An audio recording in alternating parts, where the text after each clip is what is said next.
4월 23일 족장사가 됩니다. 창세기 두 번째 시간이고요. 창세기 일반적으로 12장에서 50장 이렇게 이해하시면 되고요. 먼저 이제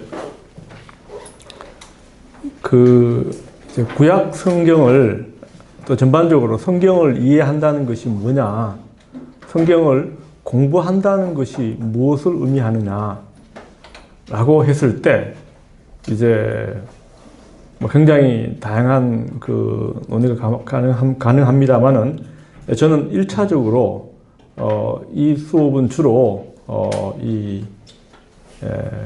어떤 구체적인 어떤 역사적인 부분이나 이런 것보다는 내용을 소개하고 주로 문학적인 부분하고 또 신학적인 부분, 이런 부분을 중심으로 수업을 지금까지 진행을 하고 있습니다. 나중에 필요하면 또 역사적인 부분도 언급을 하겠지만, 기본적으로 성경을 공부한다라는 것은 이 책의 어떤 문학적인 구성인데, 처음 보시면은 제가 첫 번째로 지금 띄워놓은 게 아브라함 이야기가 이제 이 이야기에 이 가이스틱 스트럭처, 교차 대꾸라고 합니다. 가이스틱 스트럭처라는 말은 그리스어, 헬라어 중에 헬라어가 X 있지 않습니까? X. 헬라어를 이제 알파, 베타, 감마 이렇게 쭉 나가잖아요. 알파, 베타, 감마, 델타 이렇게 쭉 나가는데, 이 X라는 단어 자체를, X 있잖아요. 그냥 X예요. 자, 이 단어를 부르는 말이 알파벳으로 이걸 키라고 불러요. 키라고 불러요. 헬라어에서. 그래서 이 카이즘이라는 단어 자체는, 카이즘이라는 것은 구약 성경에 굉장히 자주 나옵니다. 엄청나게 자주 나오는 어떤 문학적인 구조가 됐는데, 이게 이제 이런 거죠. A 있고 B 있고 C가 있지 않습니까? 그러면은 여기가 C-가 나오고 B-가 나오고 A-가 나와요. 그러면은 이렇게 연결되고 이렇게 되잖아요. 문학적인 구조가. 이걸 이제 이렇게 풀면은 A, B, C, 그 다음에 C-, B-, A-. 요걸 풀면은 요런 방식이 되거든요. 그러면은, 자, 이 카이즘의 구조 자체는 여기 가운데 핵심적인 메시지가 있다는 거죠. 문학적인 구조를 놓고 시작과 끝이 있잖아요. 이게 보면은 이 A, B, C, C-, B-, A-가 되면 이 C와 C-, 또 어떤 경우는 A, B, C, D가 있고 또 C-, B-, A-가 있어요. 여러분, D가 이제 이 자체가 어떤 핵심적인 메시지가 전체적인 단락에 있어서 핵심적인 메시지가 가운데 들어가 있다고 볼 수 있는 거예요. 이게 굉장히 성경 이야기 자체가 굉장히 정교한 방식으로 이러한 구조를 띠고 있습니다. 그래서 이 카이즘에 대한 이걸 키에즘이라고 하고, 영어로 카이즘이라고도 하고, 이게 이제 그리스어 키라는 단어에서 온 것입니다. 그래서 이 창세기를 보게 되면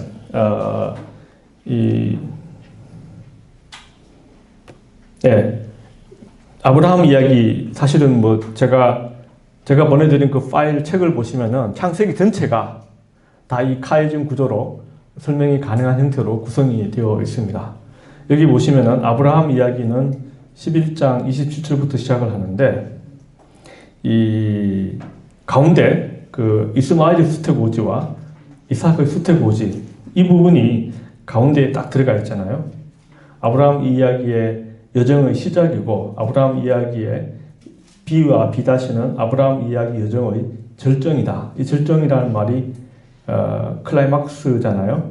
그리고 이게 22장 1절에서 19절, 이거는 누구 이야기입니까? 아브라함이 이삭을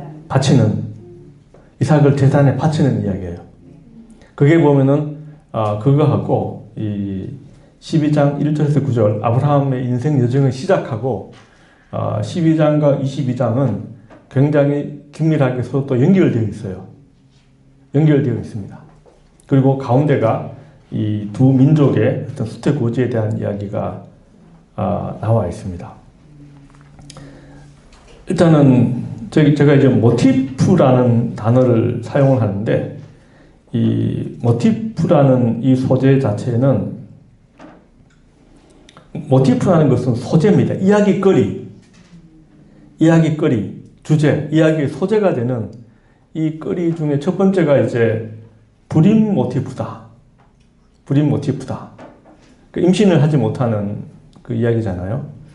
이게 모티프라는 개념, 주제나 소재나 이런 것들이 보면은 큰 흐름을 이끌어 나가는 가장 중요한 주제가 불임이라는 주제를 통해서 이야기를 풀어 나간다는 것이 됩니다.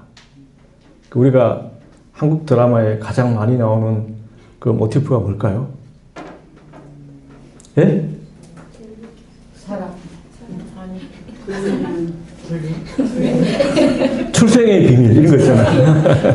뭐 이런 식의 되게 보면 출생의 비밀 이게 들어가면서 굉장히 어떤 이야기를 풀어나가는 방식이 사람들을 관심을 끌고 또 이렇게 나가잖아요. 이런 방식으로 풀어나가고 뭐 이런 것들이 이제 대표적인 모티프가 됩니다.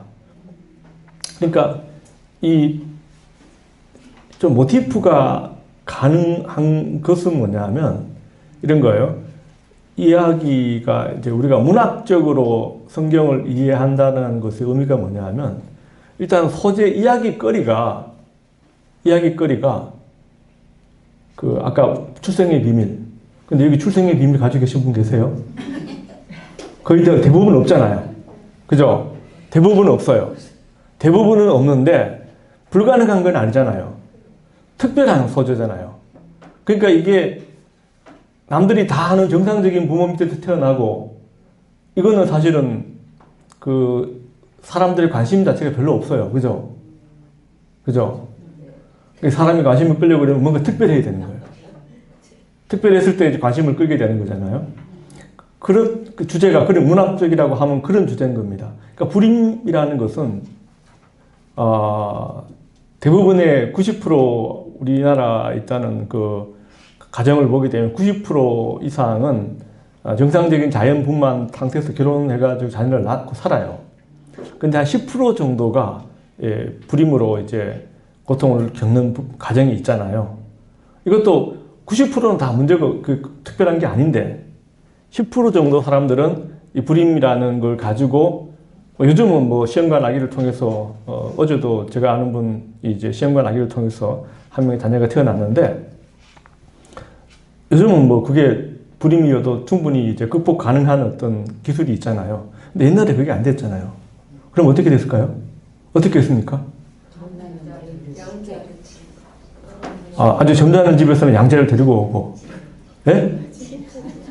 남자가 밖에 나가서 애를 낳아온다든지, 신바지를 한다든지, 자, 이런 어떤 게 뭐냐면, 그걸 이제, 불임으로 인한 어떤 것을 둘러싼 갈등, 그죠? 갈등. 이런 방식이, 이게 사실 보면은 사람들의 관심을 끄는 주제가 되는 것이죠.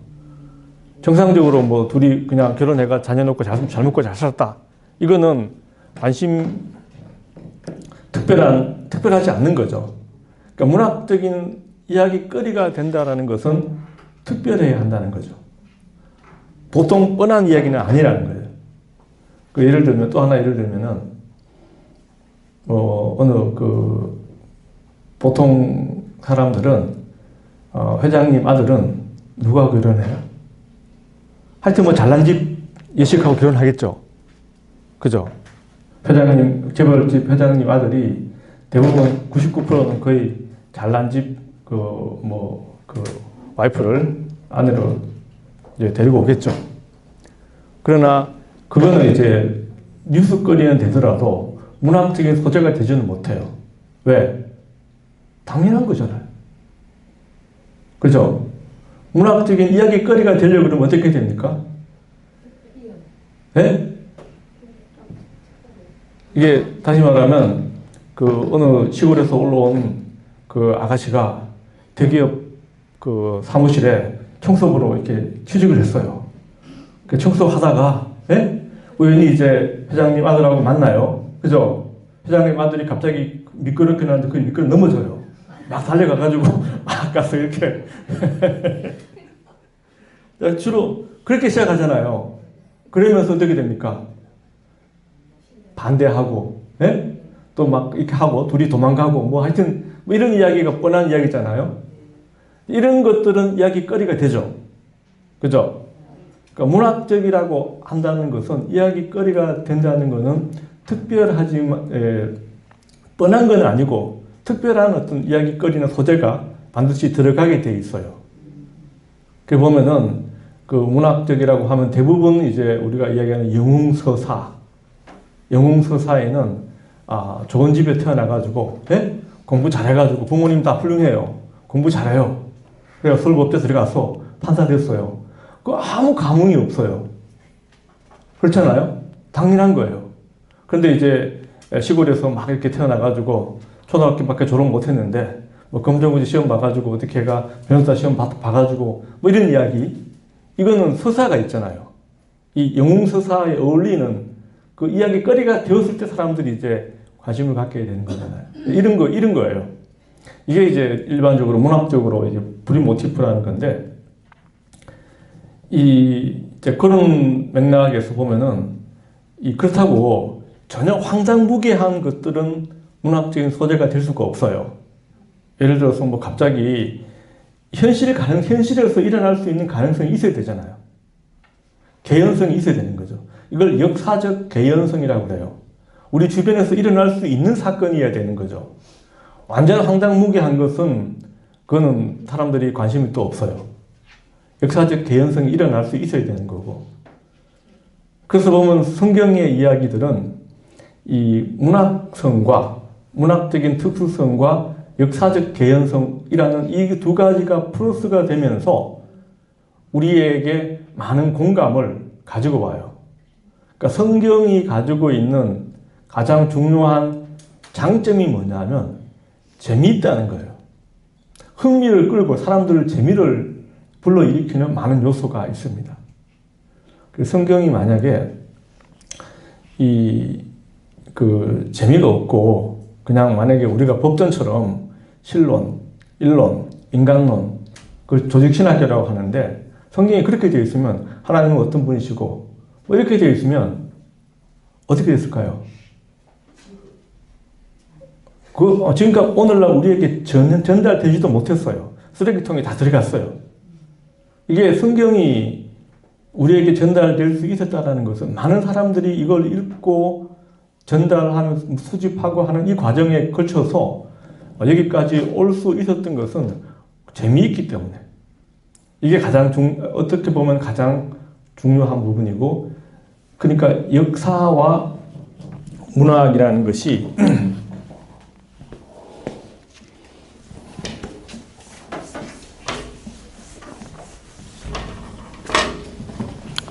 이 역사와 역사성, 아까 역사적 개연성이라고 그랬죠. 이거는 개연성이에요. 가능성이 있어야 되는 것이고, 그 다음에 플러스 이제 문학성이라고 하면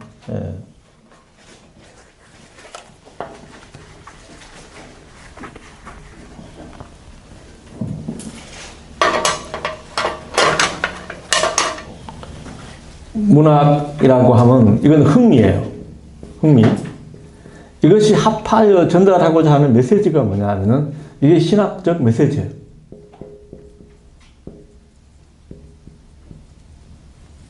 이걸 위해서 이 두 가지가 합해서 전달하고자 하는 것은 신학적 메시지를 전달하기 위한 장치로서 역사성과 문학성이 합해가지고 우리에게 메시지를 전달해주는 방식인 거예요. 그 보면은 오늘날 우리 목사님도 여기 계시지만 목사님들이 설교할 때 가장 인기 있는 유형의 설교가 뭐냐면은 이 스토리와 메시지가 혼합될 때, 그죠?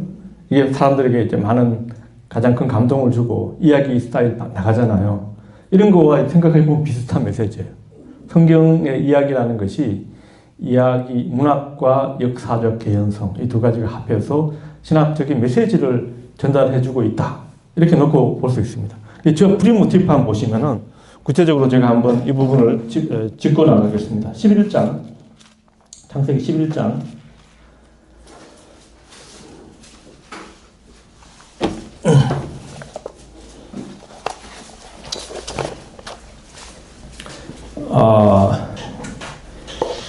신순이 안 오셨나요? 네, 오늘 집안에 일이 있어서. 이현미인가요? 이인숙? 네. 네, 한번 읽어주실까요? 11장 27절부터 32절까지요.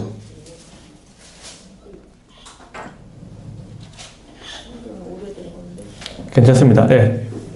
데라의 후에는 이러하니라. 데라는 아브람과 나홀과 하란을 낳았고 하란은 롯을 낳았으며 하란은 그 아비 데라보다 먼저 본토 갈대아 우르에서 죽었더라.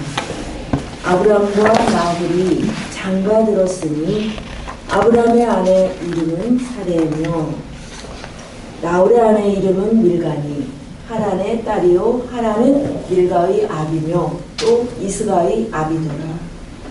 사레는 잉태하지 못함으로 자식이 없었더라. 데라가 그 아들 아브람과 하란의 아들 그 손자 롯과 그 자부 아브람의 아내 사레를 데리고 갈대아 우르에서 떠나 가나안 땅으로 가고자 하더니 하란을 이르러 거기 거하였으며 데라는 205세를 향수하고 하란에서 죽었더라. 자,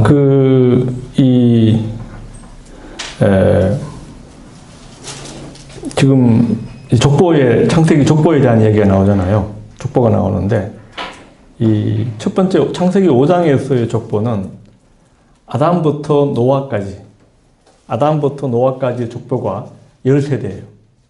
10세대고, 지금 이 창세기 11장에 나와 있는 이 족보는 노아부터 아브라함까지 족보입니다. 노아부터 아브라함까지 족보가 또 10세대가 돼요.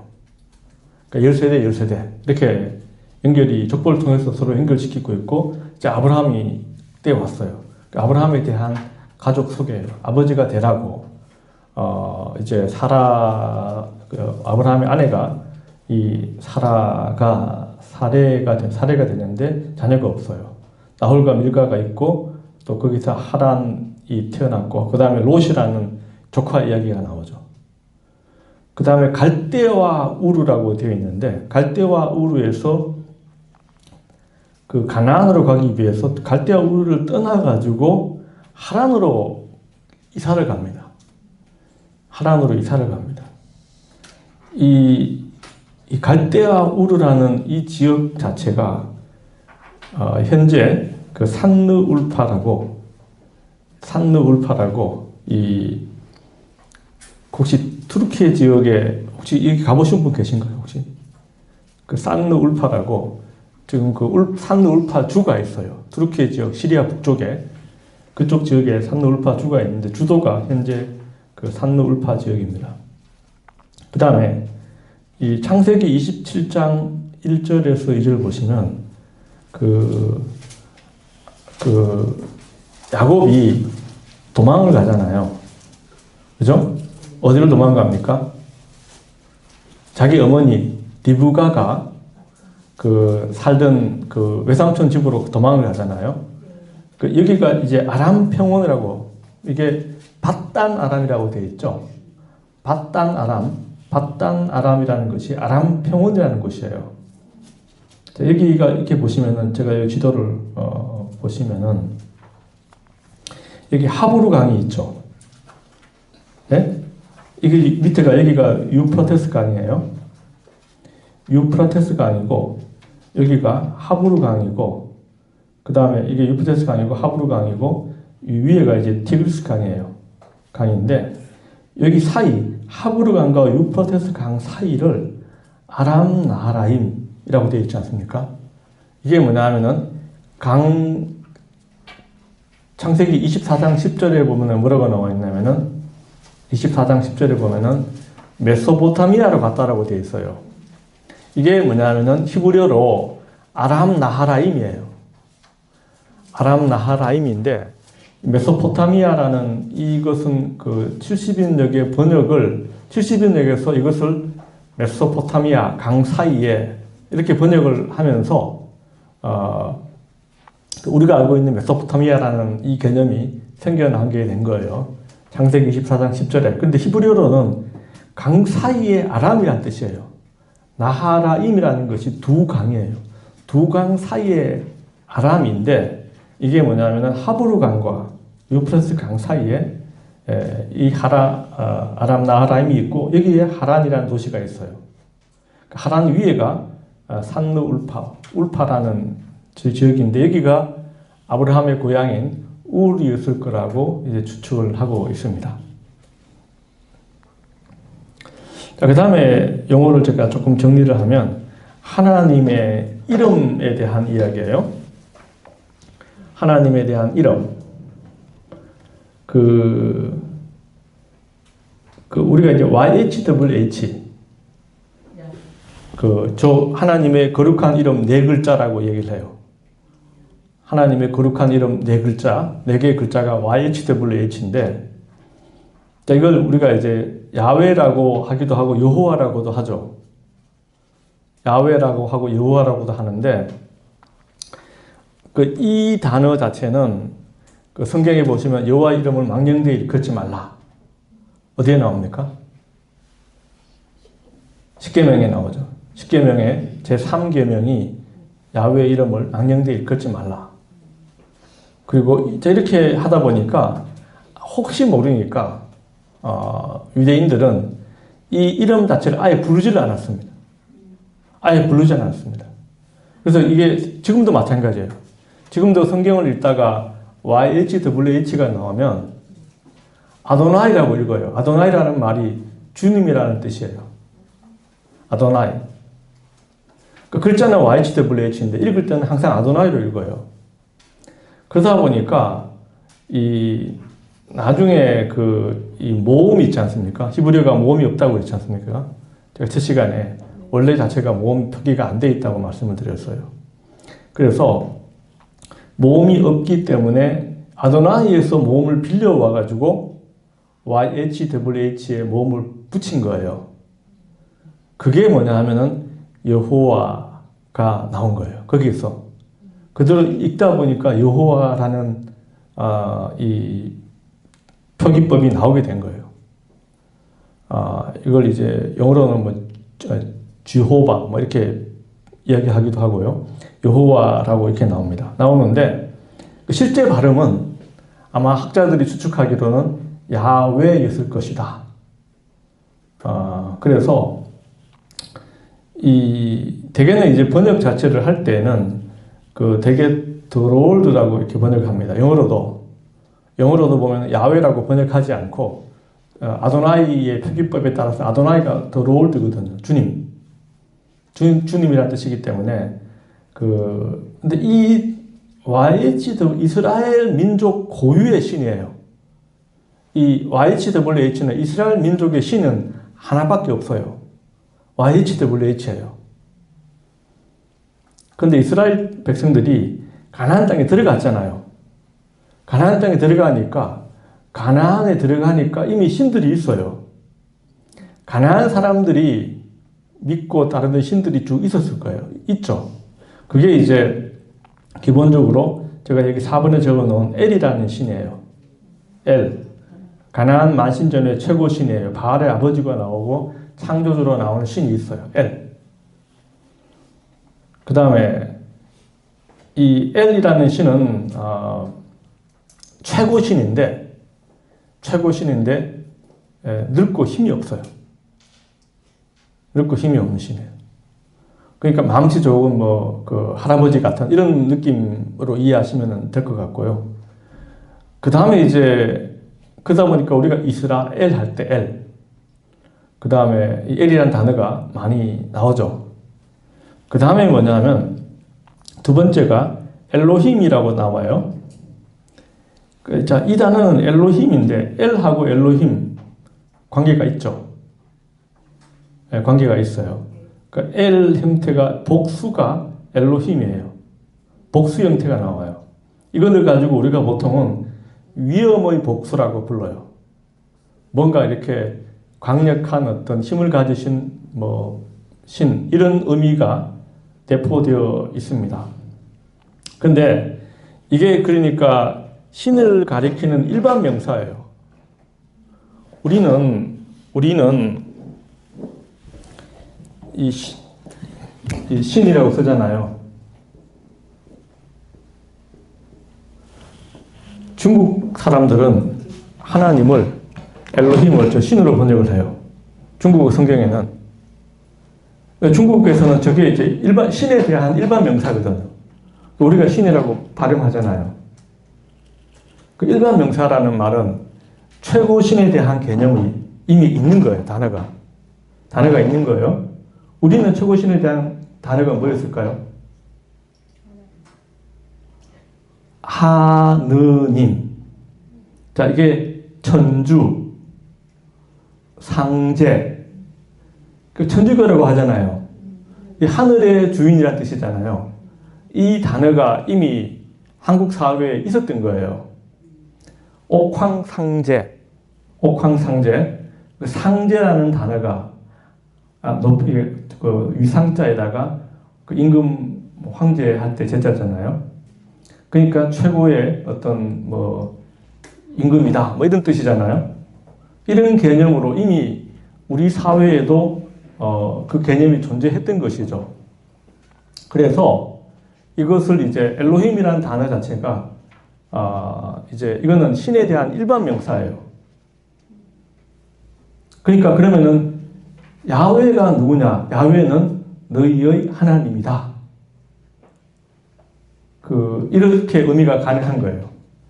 이스라엘의 민족 신은 하나예요. YHWH인데 그것을 나타내는 일반 명사가 엘로힘 또는 엘로하라는 것이 엘로하.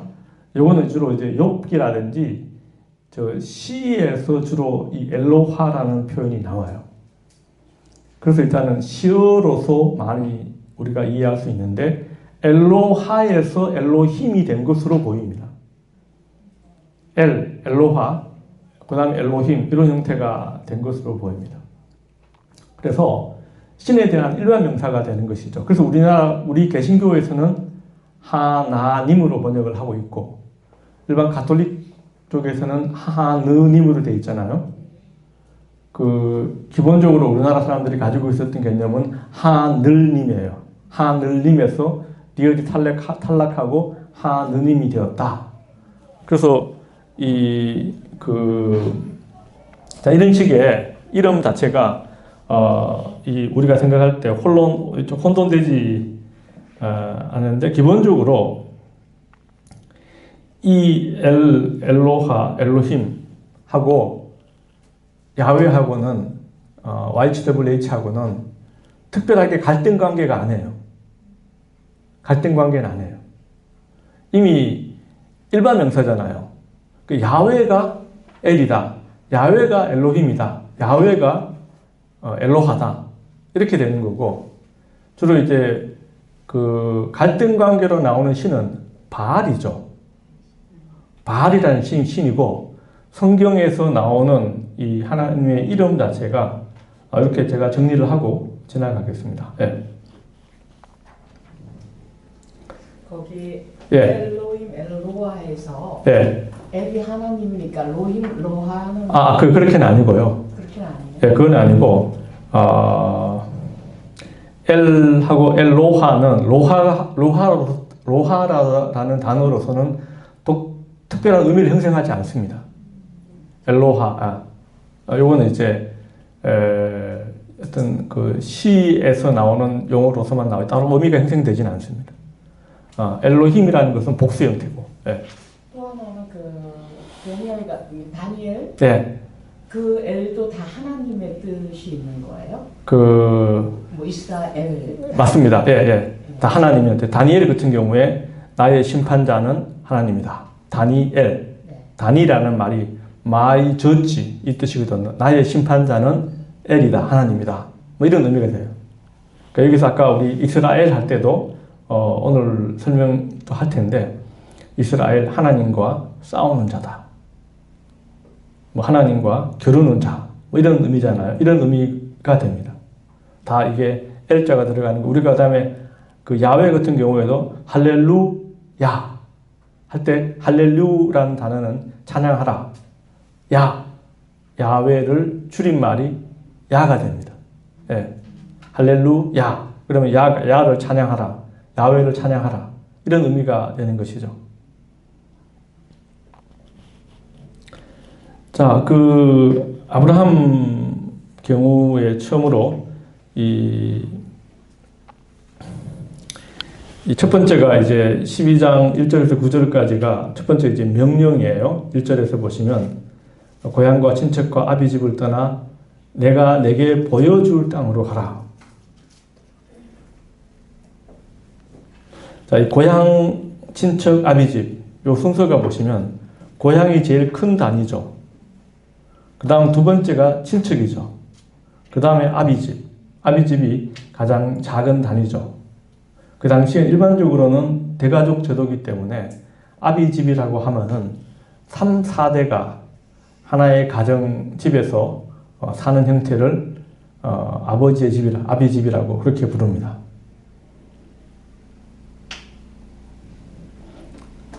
그 다음에 이 두 번째 약속이에요. 민족, 이름을 창대케 하고 복의 근원이 되게 하겠다. 아브라함한테 한 약속이에요. 근데 여기서 이제 11장 30절에 아브라함의 아내 사레는 자식이 없었잖아요. 자, 이 두 개와 11장 30절과 12장 그 나오는 민족에 대한 약속 이야기는 서로가 모순 관계죠. 자, 이게 이제 어떻게 풀려나갈 것인가? 이 두 개가 서로 모순된단 말이죠. 민족이 되겠다고 하는데 어떻게 이게 가능한가? 그 다음에 이제 75세에 떠납니다. 떠날 때 조카가 이제 롯이 있지 않습니까? 롯이 동행을 하게 됩니다. 그리고 모든 소유와 사람들이 같이 나오는데 딱 봤을 때 롯은 뭐냐 하면은 아브라함의 잠재적 상속자로 우리가 생각할 수 있겠죠. 독자들은 사라가 임신을 못하니까 자녀가 없으니까 아마 롯이 잠재적 상속자가 될 것이라는 생각을 하고 할 수 있습니다. 그런데 13장에 넘어가면 하나님이 갑자기 축복을 너무 빨리 줘가지고 아브라함의 집과 롯의 집이 막 그냥 재산이 너무 빨리 불어나요. 그러니까 뭐냐면 양쪽 집안의 그 종들이 서로 싸우는 거예요. 서로 싸우니까 이 우물을 누가 먼저 차지하기 위해서 막 싸우니까 안 되겠다 싶어서 아브라함이 그 제안을 하죠. 네가 우하면 나는 좌하고 네가 좌하면 나는 우로 하겠다. 이렇게 롯이 딱 보니까 어디를 선택합니까? 그 소돔과 고모라 쪽이 보니까 훨씬 화려해 보이고 좋아 보이거든요. 그러니까 소돔과 고모라 쪽을 선택합니다. 그러니까 아브라함은 그 자리에 남게 되죠. 그러면서 이제 롯이 사라져버리죠. 이때 그 롯의 역할은 문학적인 거품 역할이라고 보통 불러요. literally foil이라고 문학적인 거품이니까 거품이라는 게 순식간에 났다가 사라져버리잖아요. 그죠?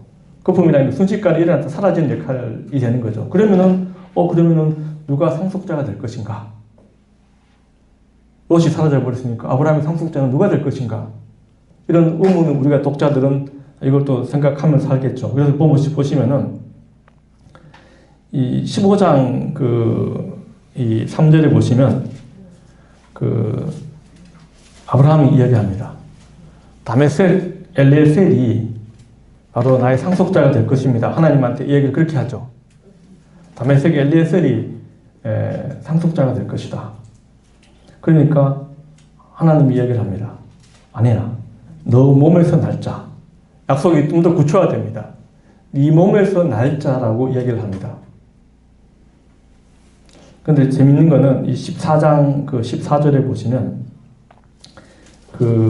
아브라함의 이제 사병이 아브라함의 개인적인 군대가 318명을 데리고 나가서 이제 롯을 구하러 가죠. 롯이 포로로 잡혀갔잖아요. 롯을 구하러 가기 위해서 이제 숫자가 318명이 이제 사병이 같이 가요. 그럼 318이라는 숫자가 무슨 의미인가? 자, 이게 이제 게마추리아라고 혹시 들어보셨어요? 게마추리아라고 제가 적어놨는데, 이 엘레셀이라는 히브리어 단어를 숫자로 풀이를 하면 318이 나와요. 숫자를 다 더하면은 318이 나와요. 자, 이걸 게마추리아라고 불러요. 우리가 대표적으로 666 있죠. 그 숫자가 게마추리아로 풀이하면 숫자가 뭐가 됩니까? 히브리어로 666을 풀이를 하면 네로라는 이름이 나오거든요. 로마 황제 네로였잖아요. 네로가 이제 666을 상징한다. 풀어낼 수 있습니다. 그 다음에 신약 성경에 베드로가 이제 숫자 물고기 153을 잡았잖아요. 153마리를 잡았죠. 153이 뭘까요? 이걸 히브리어로 풀이하면 브네이 이스라엘인데, 이스라엘 자손. 이런 의미가 나와요. 숫자로 풀이하면. 그게 이제 게마추리아라는 독특한 이 방식인데, 그러니까 아브라함의 사병의 최고 지도자가 엘레셀이었다는 것을 의미해 주고 있는 거죠. 318에 대한 숫자의 비밀은 바로 다메섹 사람 엘리에셀이 그 사병의 어떤 최고 지도자였다. 이걸 암시해 주고 있는 거예요. 그러니까 아브라함이 15장에 다메섹 사람 엘리에셀이라고 딱 나오잖아요. 나옵니다. 그 다음에 이제 15장에서 제가 하나 지적하고 싶은 것은 이 15장 이 6절에 아브라함이 여호와를 믿으니 여호와께서 이를 그의 의로 여기시고, 구약 성경 전체에서 믿음으로 의롭게 된다. 우리 신약 성경에 나와 있는 핵심적인 메시지잖아요. 믿음으로 의롭게 된다. 그러니까 아브라함이 그것을 믿으니까 그것을 하나님이 의로 여겼다. 이렇게 나오잖아요. 처음 나와요. 이 창세기 15장 6절에 믿음으로 의롭게 된다는 표현 자체는 처음 나오는 것이다. 또 하나 이제 구약 성경에 나오는 개념은 하박국 2장 4절에 의인의 믿음으로 살리라 이런 표현이 나오죠.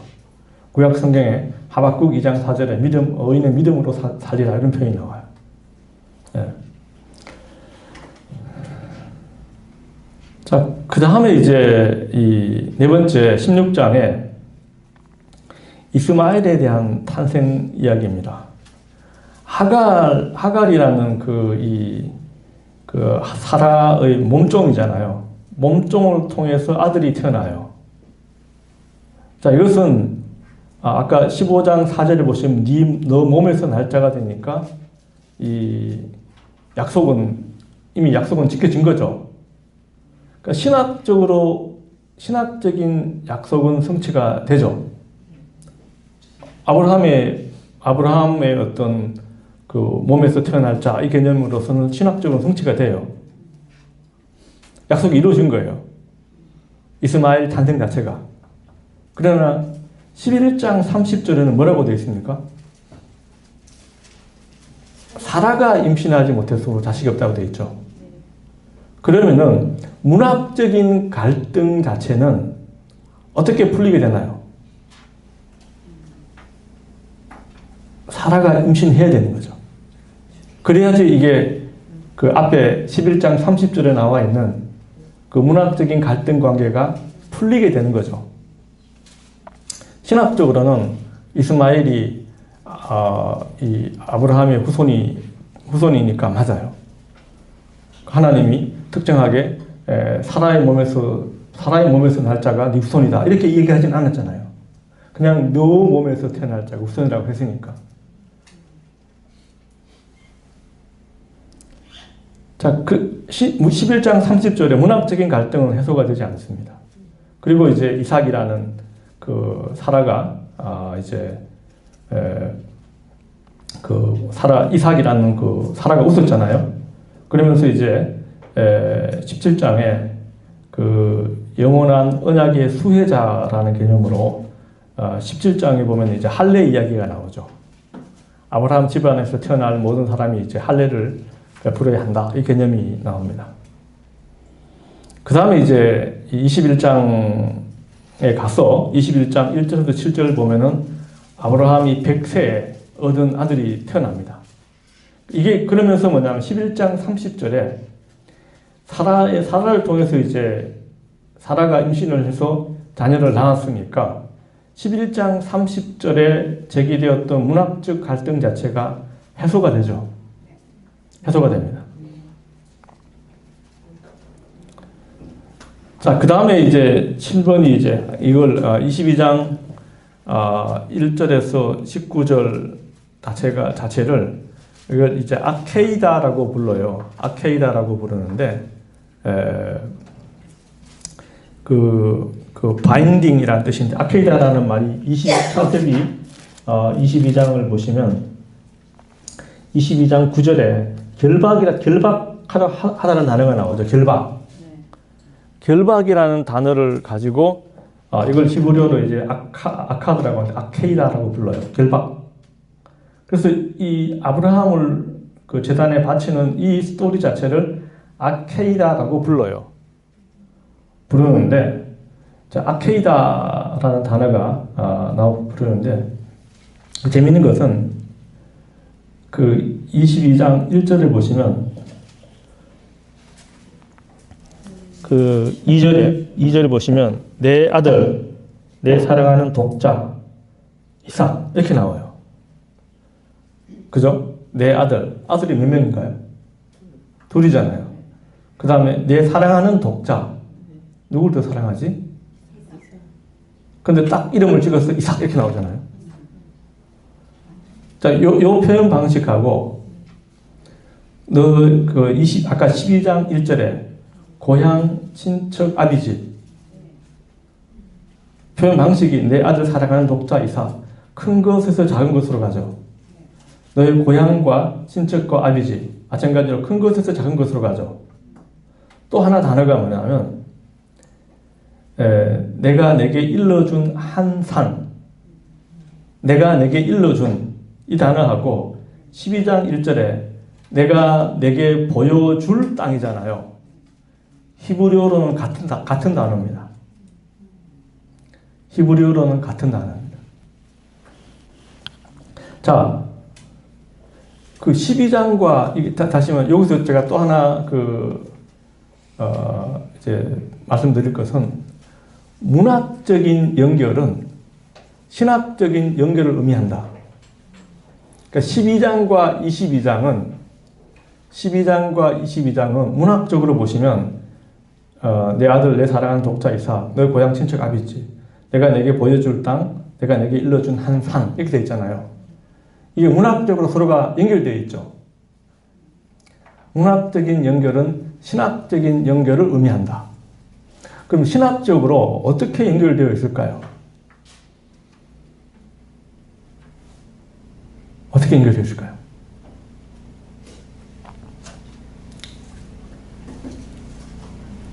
우리가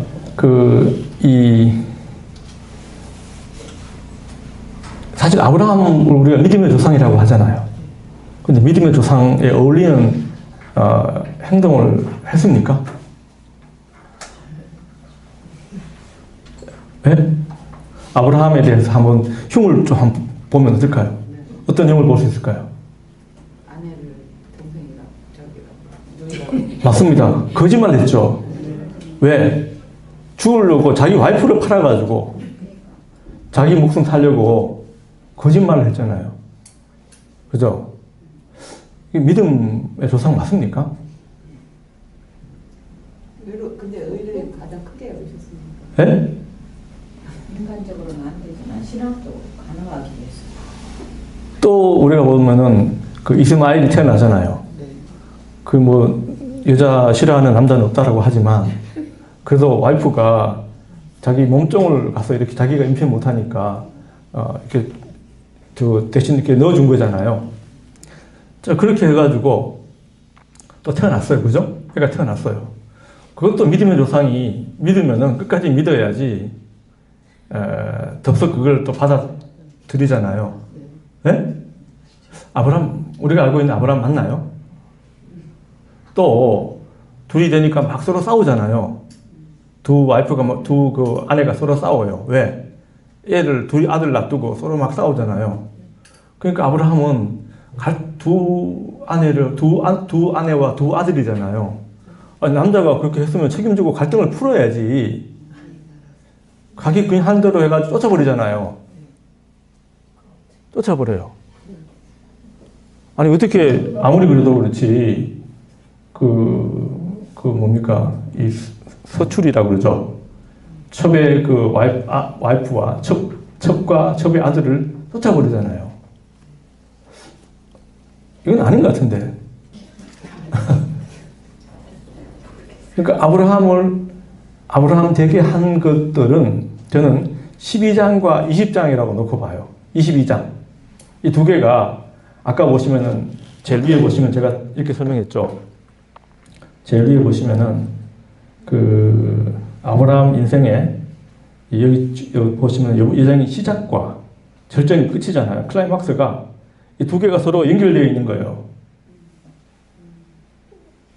22장은 아브라함 인생의 마지막 시험이었어요. 12장은 첫 번째 시험이었어요. 이 고향과 친척과 아비 집을 떠난다라는 개념 자체가 쉽지 않죠.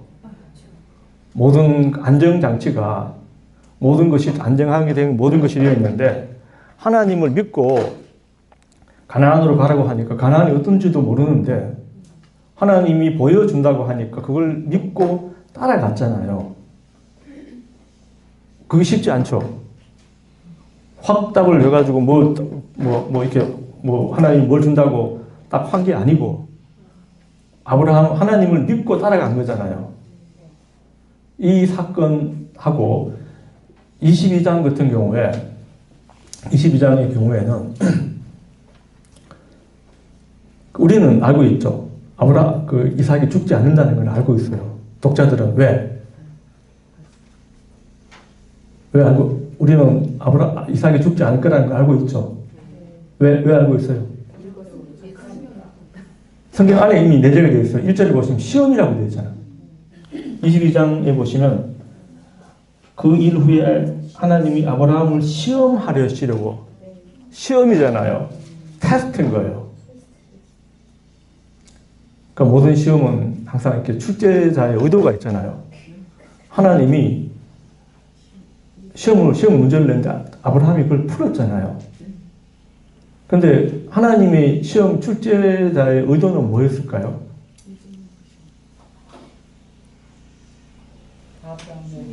네? 이것도 성경에 다 나와 있어요. 성경에 보시면 뭐라고 되어 있냐면 22장 12절을 보시면 내가 이제서 내가 하나님을 경외하는 줄을 아노라 이렇게 되어 있죠. 하나님을 경외하는 줄 아노라. 자, 이게 이제 우리가 구약 성경에서 가장 또 많이 언급하는 우리 영성의 기초가 되는 것이 뭐냐면은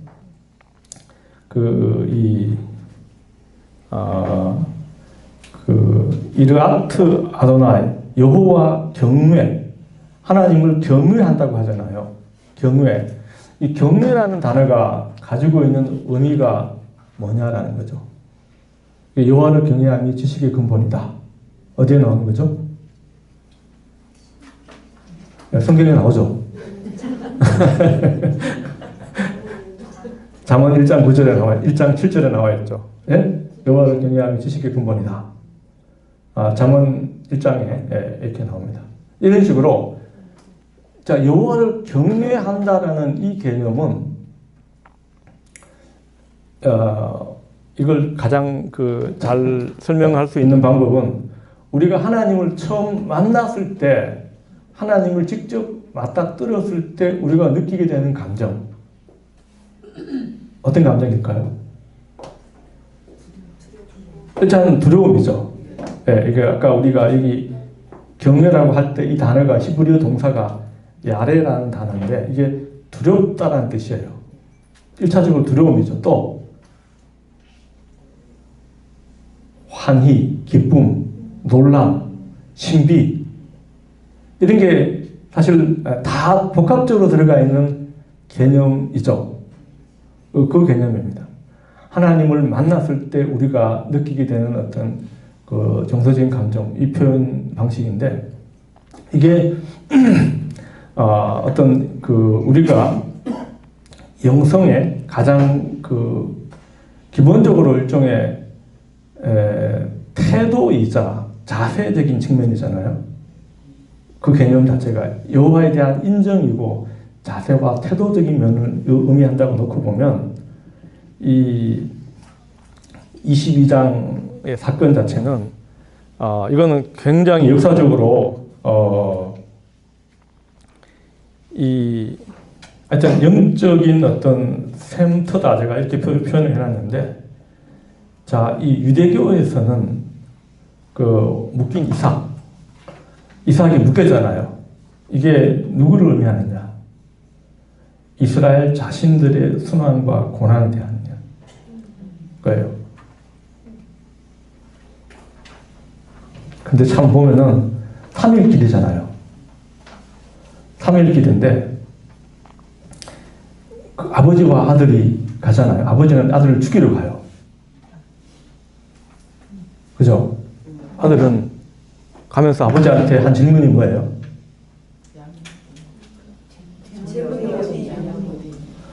특별한 거 아니고 가긴 가는데 양이 안 보이잖아. 제물을 드리러 가야 되니까 제사를 지내면 양은 안 보이는데 아버지 양은 어디 있습니까? 하니까 아버지가 얘기합니다. 양은 하나님이 준비하실 거야. 그러니까 3일 동안 가면서 아버지와 아들은 무슨 생각을 서로 했을까요? 아브라함의 마음은 어떤 식이었을까요? 자, 이게 사실은 이 하나님이 이제 해결책 수장을 준비하셨잖아요. 자, 이렇게 다시 말하면 이스라엘 백성들은 자기들의 순환과 고난이죠. 항상 뭐냐면 고통 가운데 놓여 있고 이 개념에서 이 하나님이 해결책을 내신다. 이런 어떤 그 신학적인 메시지를 가지고 있는 거고 기독교인들은 이 묶인 이삭을 이야기를 읽었을 때 예수님이 십자가에 달린 사건에 대한 하나의 예표로서 해석을 해왔다는 것이죠. 그리고 해결책은 부활이죠. 예수님은 십자가에 달려 돌아가셨지만 부활하셨잖아요. 하나님이 부활이라는 그 길을 열어주신 거죠. 자, 이 사건은 제가 이제 아브라함 아래 야훼 이르에 아브라함이 야훼를 야레하니까 야훼가 이르에 준비해 주셨다.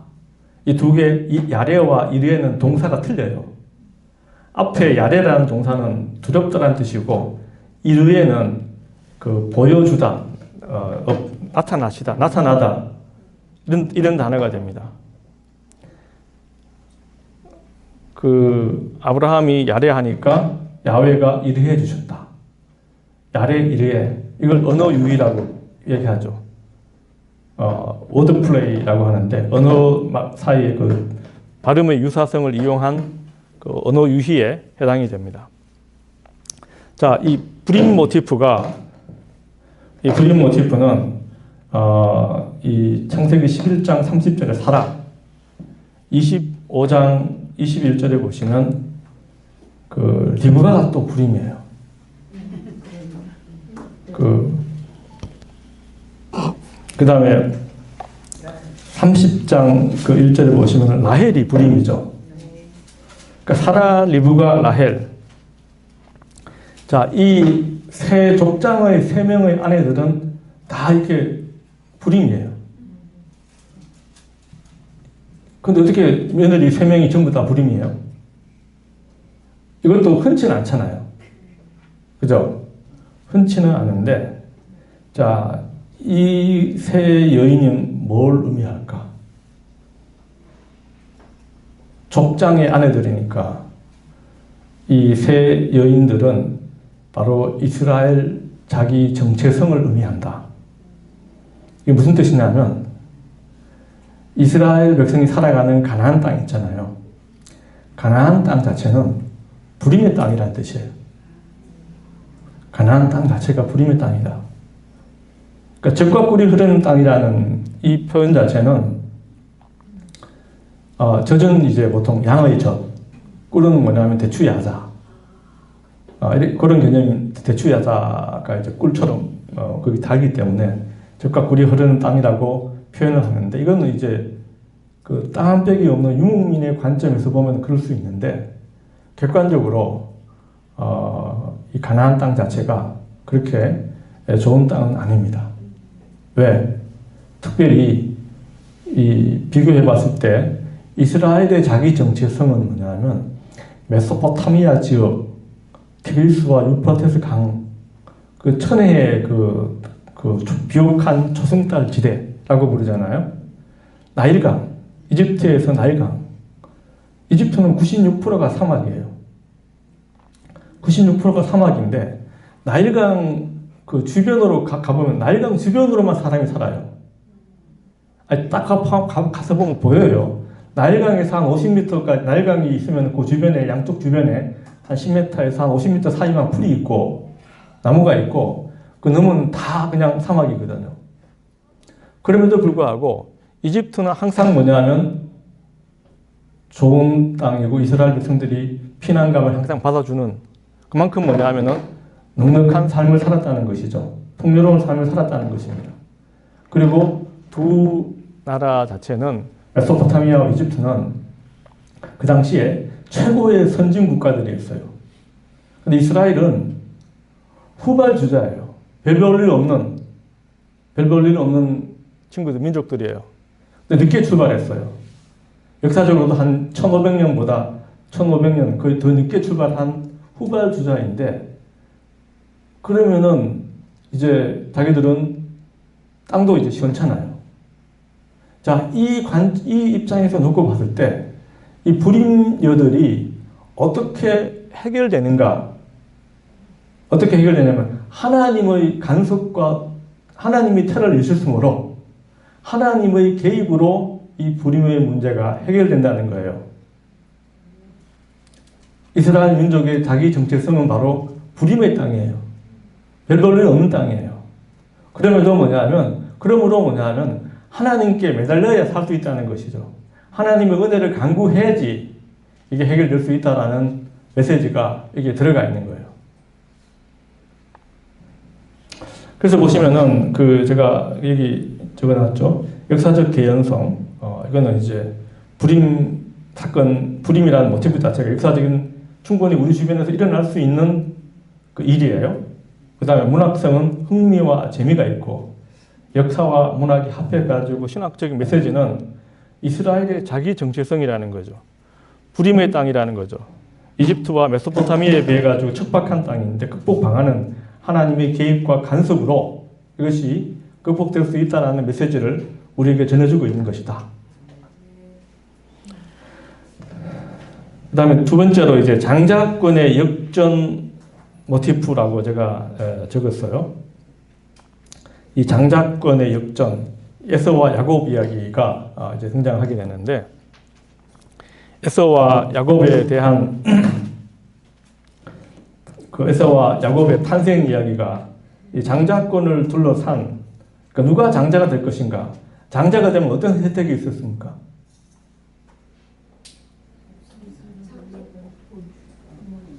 거의 사실은 핵심적인 모든 것은 장자가 다 갖게 되는 거죠. 나중에 신명기 25장 보게 되면 장자가 이 부모님 재산의 3분의 2를 차지한다 이렇게 나오기도 합니다만은 기본적으로는 보면은 그 기도할 때 보면은 거의 다 차지하게 되잖아요. 그러니까 이 장자권이라는 개념이 그만큼 중요하잖아요. 그래서 태속에서부터 갈등이 존재합니다. 그 신탁의 내용이 나옵니다. 둘이 막 싸우니까 기도하니까 뭐라고 나옵니까? 왜 둘이 싸웁니까? 기도하니까 내용이 뭐라고 나옵니까? 25장 한번 보시면요. 25장 그 23절에 두 국민이 내 태중에 있거나 두 민족이 내 복중에서 나누이리라. 이 족속이 저 족속보다 강하겠고 큰 자가 작은 자를 섬기리라. 자, 이 하나님에 대한 답변의 내용인데, 자, 이 신탁의 내용대로 사건이 이제 풀려나가는 과정을 설명하고 있는 거예요. 이 신탁의 내용이 어떻게 풀려나갈 것인가? 그 실행 과정 자체가 에서가 장자의 명분을 판 사건이 나오죠. 잘 알죠? 이게 붉은 것이라고 나와 있는데, 팥죽인지 뭔지는 우리가 사실 알 수는 없어요. 알 수는 없는데, 에서라는 말 자체가, 에서가 에돔의 조상이 되거든요. 에서가 에돔의 조상이에요. 에돔이라는 말은 붓다라는 뜻이에요. 우리가 아담 있죠, 아담. 아담이라는 단어 자체가 흙으로, 아담아가 흙이거든요. 땅, 흙인데, 흙 색깔이 뭐죠? 붉은 색깔이죠. 그래서 이 아담과 에돔, 사실은 그 히브리어 단어로는 다 똑같이 북다라는 뜻이고, 에서는 에돔의 조상이 됩니다. 그리고 에서가 이 원주민, 에서 자체가 원주민들과 관계를 맺고 그다음 원주민과 결혼하죠. 그러니까 막 또 걱정을 하니까 이 이스마엘의 딸과 또 결혼을 해요. 그 다음에 3번에 보시면 장자의 축복권을 가로채잖아요. 그러니까 이삭이 이제 죽기 전에 내가 이제 당연히 에서가 장자니까 이 이삭은 에서를 더 좋아하고 어머니 리브가는 야곱을 더 좋아했죠.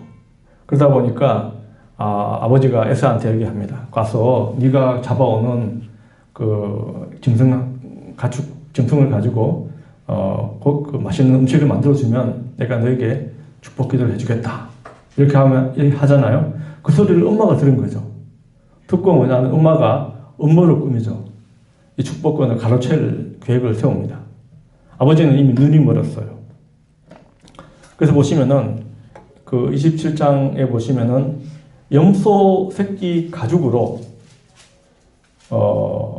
손과 목에다 입혀서 눈먼 아버지를 속이죠. 자, 이 에서가 에서하고 이삭을 둘이 속이잖아요. 자, 그러면은 이게 또 우리가 윤리적으로 생각해 보면 야곱과 이 리브가는 처벌받았을까? 어떻게 처벌받았습니까?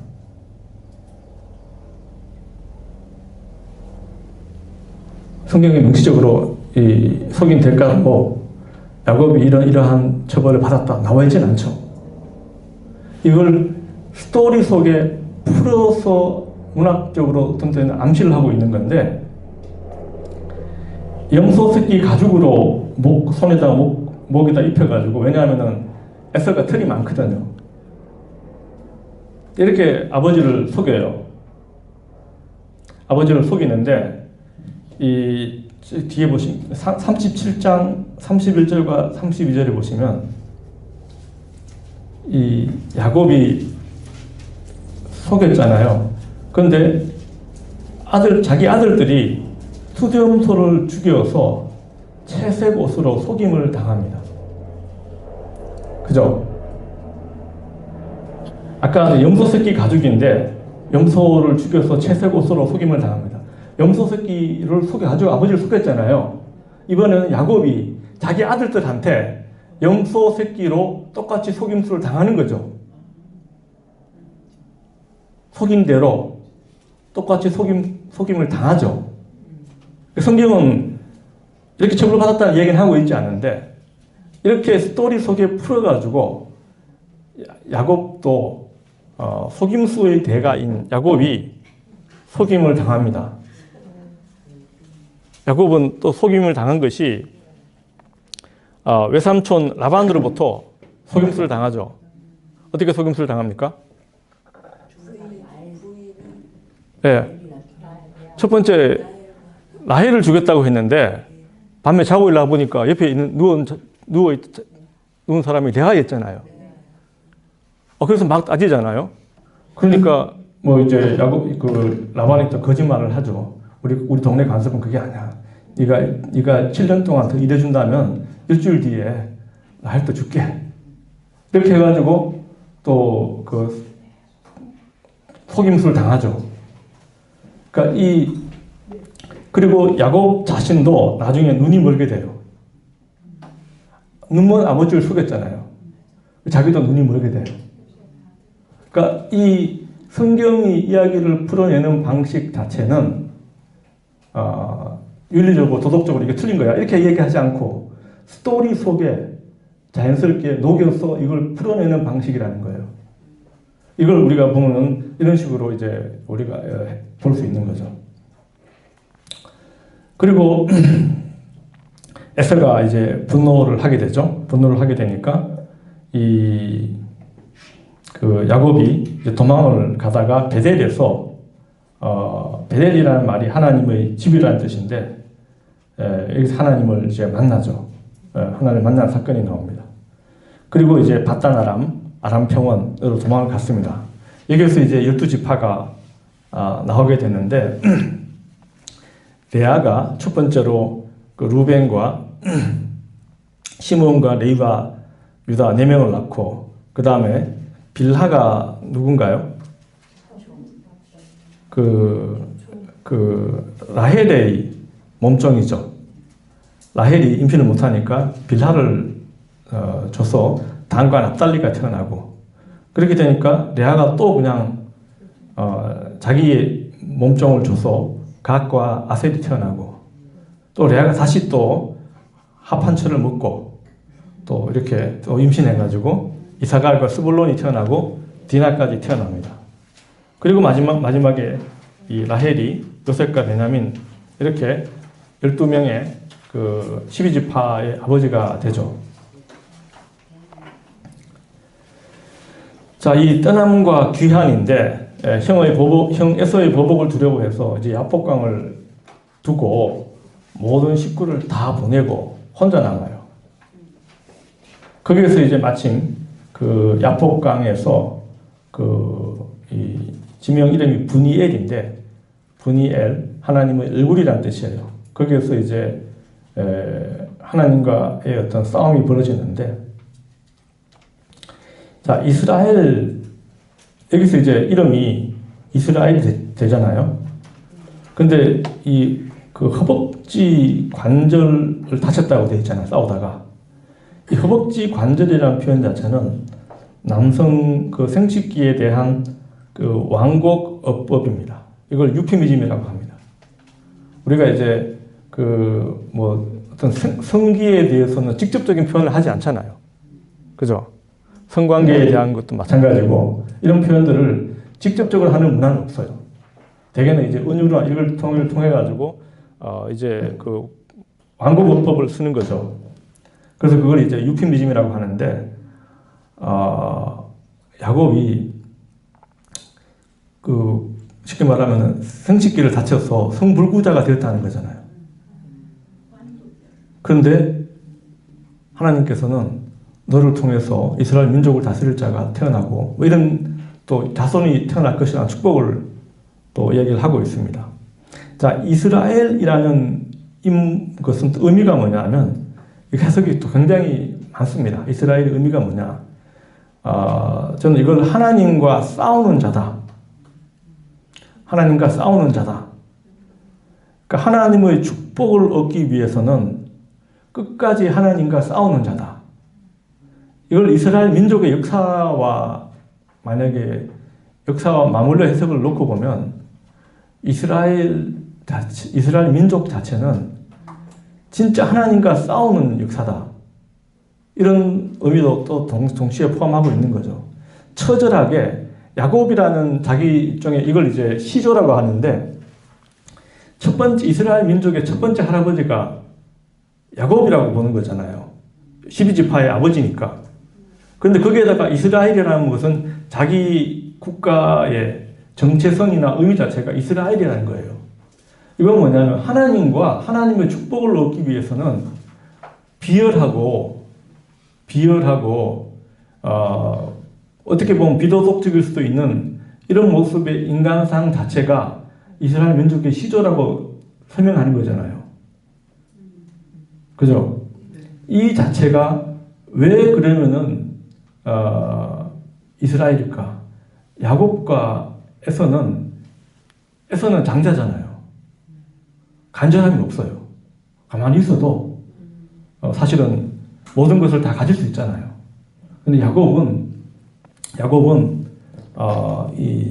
기본적으로 그 차자잖아요.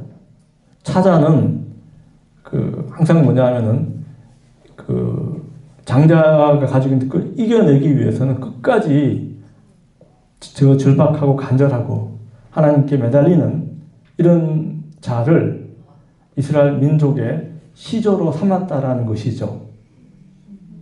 이게 의미가 있는 거죠. 우리의 삶도 보면은 사람 좋고, 예? 아주 귀티나고, 이런 사람은 인생에 간절함이 없잖아요. 절박함이 없죠. 예? 부잣집 장남으로 태어나면 그렇게 되잖아요.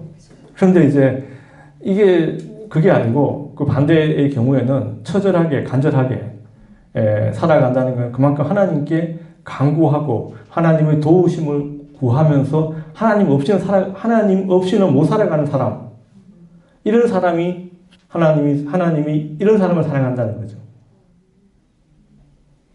잘생기고 힘세고 모든 걸 가진 사람을 좋아하는 게 아니고 뭔가 흠이 있지만 하나님께 매달리고 간구하는 이런 사람. 이게 이스라엘 민족의 자기들의 모습이라는 거죠. 이스라엘은 그 힘이 센 나라도 아니고 큰 나라도 아니에요. 보잘것없고 약한 민족이잖아요. 그럼에도 하나님께 매달리지 않고는 살아갈 수가 없는 민족이 되는 거죠. 자, 이렇게 보면은 이제 이 장자권의 역전이라는 이 모티프가 장자와 차자에 대한 뒤바뀌는 이야기인데 재밌는 거는 창세기에 보면 다 이래요. 하나님은 다 차자를 좋아해요. 장자가 아니고 한번 보세요. 가인과 아벨, 가인이 장남이잖아요. 근데 아벨을 받았죠. 이스마엘과 이삭이 받아갔죠. 에서와 야곱이 가져갔죠. 예란 아들과 요셉이 이겼죠. 그 다음에 세라와 베레스, 얘들은 누굴까요? 유다와 다말 사이에 자식이 태어났는데 원래는 세라가 먼저 나왔죠. 근데 베레스가 또 나중에 결과적으로 베레스를 통해서 이제 다윗 족보까지 이어지게 됩니다. 그 다음 에브라임과 므낫세. 에브라임이 차자였는데 에브라임이 장자가 되잖아요. 에브라임과 므낫세는 요셉의 두 아들인데 또 뒤바뀌게 됩니다. 자, 이게 뭐냐면 마찬가지로 이스라엘은 장자가 아니고 차자라는 거예요. 이스라엘 자신들은 장자가 아니에요. 차자예요. 그러니까 이집트와 메소포타미아는 역사적으로 1500년 이상 먼저 이루어진 나라들이고 항상 풍요로운 곳입니다. 차자인 이스라엘이 장자가 되기 위한 방법은 하나님의 개입과 간섭을 강구할 수밖에 없는 것이죠. 그러면서 차자가 장자로 될 수 있다. 그래서 출애굽기 4장 22절에 이스라엘은 내 아들, 내 장자라 이런 표현들이 나와요. 애굽이 장자였잖아요. 애굽의 장자를 다 치죠. 6월절 그 사건 일었을 때 애굽의 장자를 다 치고 이스라엘을 내 장자로 만들겠다는 것이 하나님의 계획이잖아요. 자, 이렇게 우리가 장자권의 역전이라는 것 자체도 마찬가지예요. 이것도 역사적으로는 개연성이 있어요. 장자와 차자가 뒤바뀌는 이야기, 역사적 개연성이 있습니다. 우리나라도 보면 재벌가의 삼성가의 이병철의 스토리만 보더라도 이건희가 셋째였잖아요. 예? 근데 결과적으로 치고 올라갔잖아요. 뭐 이런 이야기 보면 이것도 역사적 개연성이 가능한 거죠. 불가능한 게 아니잖아요. 또 문학적으로 보면은 항상 뭐냐면 형제 간의 결투 뭐 이렇게 해가지고 집안과의 싸움 자체를 형제 사이의 어떤 이 갈등 관계를 또 많이 이런 것 자체가 갈등 유발 자체가 흥미롭잖아요. 그래서 이 역사와 문학의 합해가 신학적인 메시지를 가지고 있다. 이렇게 또 우리가 해석할 수 있습니다. 쉬는 시간 아니잖아요. 예? 쉬는 시간. 아, 금방 제가 마칠게요. 예. 조금만 내가 맞출 테니까. 예. 그 꿈과 세 번째가 이제 요셉 이야기인데 꿈과 하나님의 동행인데 이 세 번째 요셉 이야기를 읽어내는 하나의 키워드로 저는 꿈이라는 단어하고 하나님과의 동행이라는 단어가 나오는데 이게 요셉의 꿈 이야기 그 요셉이 37장 5절에서 11절에 보시면 요셉이 두 개의 꿈을 꾸죠. 꿈을 꾸는데 이 요셉이 묶은 단이 있는데 나머지 그 형제들이 묶은 단이 요셉 보고 절을 하더라. 예? 그 다음에 두 가지 꿈을 꾸는데 꿈 때문에 요셉은 형들의 저 건방진 놈이야. 저 어린 놈이 감히 그리고 해와 달과 11개 별이 자기한테 와서 또 뭐 절을 하더라. 이런 이야기잖아요. 이 두 개의 꿈 때문에 이집트로 사실을 팔려가죠. 팔려가서 이제 뭐냐면은 위기잖아요. 그 보디발의 그 집에 그 종으로 가 있는데 거기 보시면은 하나님이 여호와가 함께 하시니까 39장 2절 보시면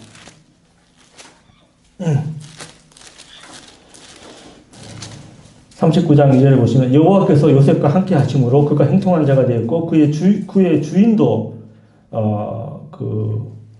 그의 주인도 이제 형통하게 되죠.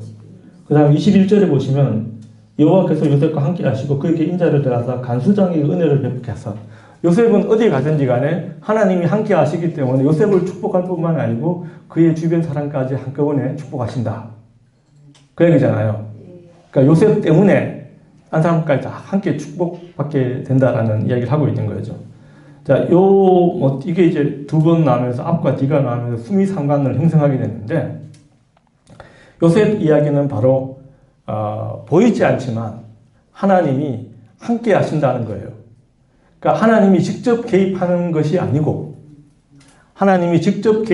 아니고 섭리적으로 하나님이 만들어 놓은 이 창조 질서의 섭리 가운데 함께 하시는 하나님 뭐 이런 의미가 됩니다. 여기 보시면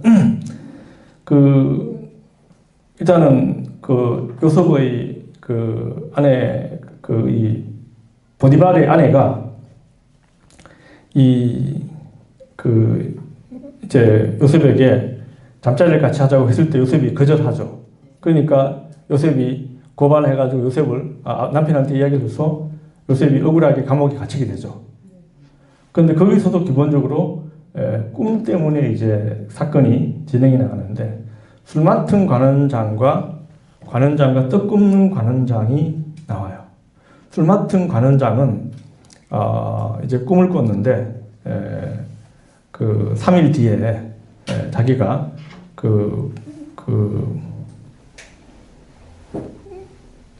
이제 회복이 된다 이렇게 이제 메시지를 전달을 받게 되고 떡 굽는 관원장은 3일 뒤에 처형이 된다.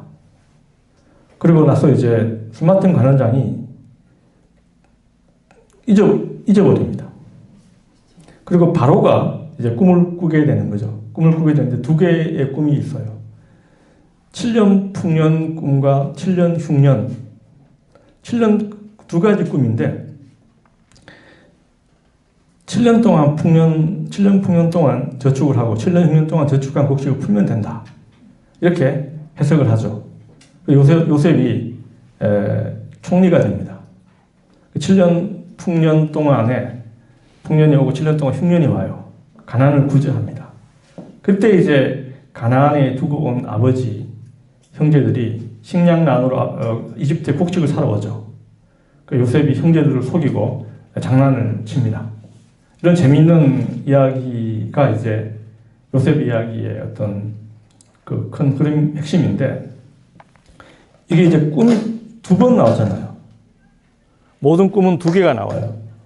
하나만 꾼 게 아니고 다 두 개예요. 요셉의 꿈도 두 개. 그 다음에 감옥에 갇혔을 때 술 맡은 관원장과 뜻 굽는 관원장. 그 다음에 바로의 꿈도 두 개. 다 두 개예요. 성경에서 재밌는 것은 뭐냐면, 이 창조 이야기도 우리가 지난 시간에 공부했는데 1장 1절에서 2장 4절에 2장 4절에서 7절 두 개가 나와요. 율법도 언약법전과 신명기법전이라고 두 개가 나오고, 역사서도 신명기 역사서와 역대기 역사서 이 두 개가 나와요. 자, 꿈도 요셉이 두 개, 관원장도 두 개, 바로도 두 개. 그 이유가 뭘까? 신명기 19장 15절에 보면 법률적으로 효력이 발생하기 위해서는 성인 두 사람의 증인이 있어야지 그 증거가 효력을 갖게 됩니다. 그러면 그렇기 때문에 항상 이 두 개를 같이 이렇게 놓고 있는 거죠. 그러니까 일하다 보니까 저도 그래요. 저 혼자 가서 중요한 결정을 하기보다도 뭐 제가 그렇게 큰 일을 맡은 자는 아닌데 항상 저도 하다 보니까 항상 교수 한 명을 대드리고 둘이 가요. 혼자는 잘 안 갑니다. 왜냐하면 그 내가 약속한 말 자체에 대해서 내가 틀릴 수도 있고 그렇잖아요. 꼭 한 명을 대드리고 가야지 좀 안심이 돼요. 혼자 가는 것보다는 둘이 가라. 이렇게 된 것처럼 여기도 이런 맥락에서 우리가 풀이할 수 있지 않을까. 그리고 이제 형들과의 극적인 만남 스토리가 이렇게 나오죠. 45장 1절에서 8절을 보시면 형들에 대해서 요셉이 고백합니다. 형들이 두려워하잖아요. 얘가 우리가 팔았는데, 요셉은 그것을 하나님의 섭리로 고백하는 거죠. 섭리라는 것은 이미 만들어 놓은 법칙과 질서를 통한 하나님의 개입이에요. 그러니까 요셉의 지혜 자체가 학문이 뛰어납니다. 학문이 뛰어납니다. 그러니까 이 요셉을 이집트로 팔아 넘긴 것은 형들이었지만 실제로는 하나님이었다. 그래 보시면은 요셉의 이야기가 45장 한번 보시면 45장 그 7절, 하나님이 큰 구원으로 당신들의 생명을 보존하고 당신들의 후손을 세상에 두시려고 나를 당신보다 먼저 보내셨나니, 그런즉 나를 이리로 보낸 것은 당신들이 아니요 하나님이시라. 하나님이 나를 바로에게 아버지로 삼으시고 그 온 주위의 주를 삼으시고, 이렇게 쭉 나옵니다. 애국의 통치를 삼으셨다.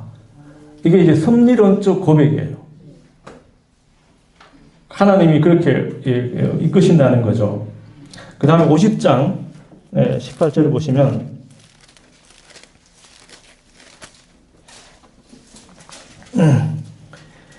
그 아버지가 죽고 나니까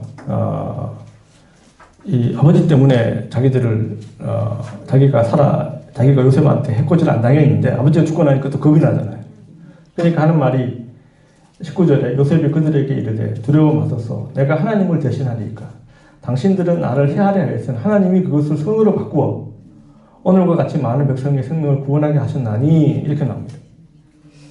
자, 이게 이제 섭리론적 고백이 되는데, 그러면서 이제 46장에 가게 되면 그 요셉이 이집트로 이제 집단 이민을 가잖아요. 집단 이민을 갑니다. 그 70명이 집단 이민을 같이 내려가고, 그 다음에 49장에는 이제 야곱의 유언이 나옵니다. 그 다음 50장에 그 요셉이 죽는 이야기가 나옵니다. 그 요셉 이야기는 이집트에서 일어난 사건이잖아요. 그 다니엘과 요셉 이야기 공통점이 뭘까요? 다니엘은 바벨론의 포로로 잡혀갔죠. 요셉은 이집트의 포로로 잡혀갔죠. 공통점이 뭘까요? 포로 문화가 있고 또 두 이야기 전부 뭐냐면 꿈의 해석을 통해 가지고, 그죠? 다니엘도 꿈을 해석하죠. 느부갓네살의 꿈의 해석을 통해 가지고 자기가 풀려나가잖아요. 요셉도 꿈의 해석을 통해서 풀려나가죠. 성경에서 꿈 자체가 이렇게 정확하게 잘 맞고 꿈에 대한 이야기가 이렇게 나오는 예는 잘 없어요. 예레미야서에 의하면 꿈은 그 겨와 같이 바람에 날리는 겨와 같다. 이런 표현이 나와요. 꿈은 신뢰할 수 없다는 거죠. 믿을 수가 없다는 거죠. 그러면 이제 예레미야는 하나님의 말씀 자체가 힘이 있고 그것이 또 것이지 꿈은 신뢰할 수 없다.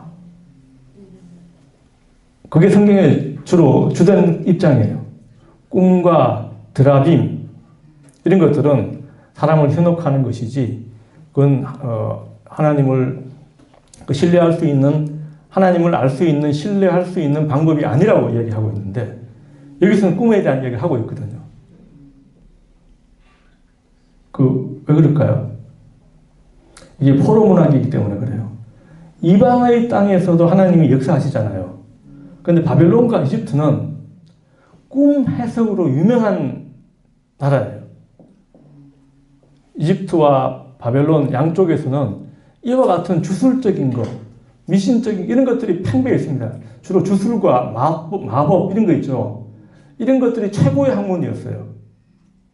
당시의 최고의 학문은 그런 것들이에요. 점치는 법이죠.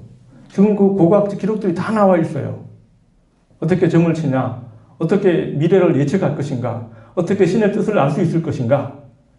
이와 같은 그 온갖 가지의 어떤 그 학문들이 발달해 있었어요. 그런데 그 사람, 왜 그럼 여기서 꿈이라는 이 장르를 가지고 왔을까? 그 사람들의 언어로 똑같이 경쟁했을 때 그 사람들 수용할 수 있을 거 아니에요. 그죠? 그러니까 하나님이 바로 최고의 꿈을 해석하시는 분이다. 하나님이 바로 최고의 꿈 해석가는 하나님이시다. 와서 시험 기준 자체가 틀리잖아요. 이스라엘의 기준과 이집트 바벨론 기준은 자기들의 그 사람들이 가장 자신 있는 종목이 뭐냐 그러니까 우리는 꿈 해석이다. 그러면 하나님이 대표하는 꿈 해석가 요셉하고 다니엘을 한번 가서 붙여봐. 이런 이야기인 거죠. 그렇게 해서 이 진정한 의미에서 이 꿈 해석으로 최고의 지식과 전문가를 보유한 나라인데 야훼가 진정한 의미의 꿈 해석가이다. 야훼의 지혜가 바벨론이나 이집트 지혜를 능가한다.